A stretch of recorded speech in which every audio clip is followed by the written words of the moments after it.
देश की संसद में इस समय हिंडनबर्ग रिपोर्ट और अडानी मामला छाया हुआ है। इसके साथ ही महंगाई, धीमी पड़ी आर्थिक विकास दर, बेरोजगारी और केंद्रीय जांच एजेंसियों के दुरुपयोग को लेकर भी सवाल उठ रहे हैं। विपक्ष को राष्ट्रपति के अभिभाषण प्रस्ताव के दौरान मौका जब मिला तो उसने एक एक कर सरकार की कमियां गिना दी, लेकिन जब पीएम मोदी ने जवाब दिया तो उन्होंने उल्टे विपक्ष पर ही आरोप लगा दिए, जिस कारण राज्यसभा में जमकर हंगामा मचा।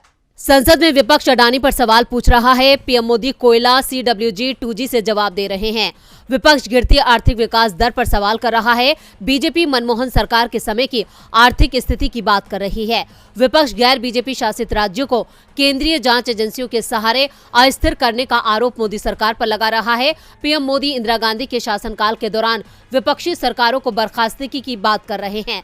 यानी विपक्ष जो सवाल कर रहा है उसके जवाब में पीएम मोदी और बीजेपी उल्टे सवाल कर रही है, जैसे सरकार में विपक्षी दल आ गए हों।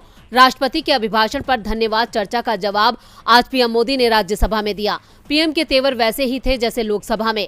ये भी कह सकते हैं कि राज्यसभा में पीएम के तेवर ज्यादा तीखे थे, इसलिए ना तो अडानी मुद्दे पर वो लोकसभा में कुछ बोले और ना ही राज्यसभा में। उल्टा अपनी सरकार पर लगे आरोपों के जवाब में उन्होंने नेहरू, इंदिरा और राजीव गांधी की कांग्रेस सरकार पर आरोपों की झड़ी लगा दी। राज्यसभा में पीएम भाषण देते रहे तो विपक्षी दलों की ओर से भी लगातार नारेबाजी चलती रही। विपक्ष अडानी मोदी रिश्तों को लेकर नारेबाजी करता है। पीएम को इस नारेबाजी के बीच में ही धन्यवाद प्रस्ताव पर अपना जवाब देना पड़ा। पीएम ने कहा कि कांग्रेस की सरकार के समय विपक्ष की 90 सरकारों को बर्खास्त किया गया और आज हमारे ऊपर कीचड़ उछाल रहे हैं। इससे पहले राज्यसभा में भी अडानी और पीएम मोदी के रिश्ते को लेकर विपक्ष की ओर से सवाल पूछे गए, लेकिन अडानी मामले में लोकसभा की तरह राज्यसभा में भी विपक्षी सदस्यों के बयान के बड़े हिस्से को रिकॉर्ड से हटा दिया गया।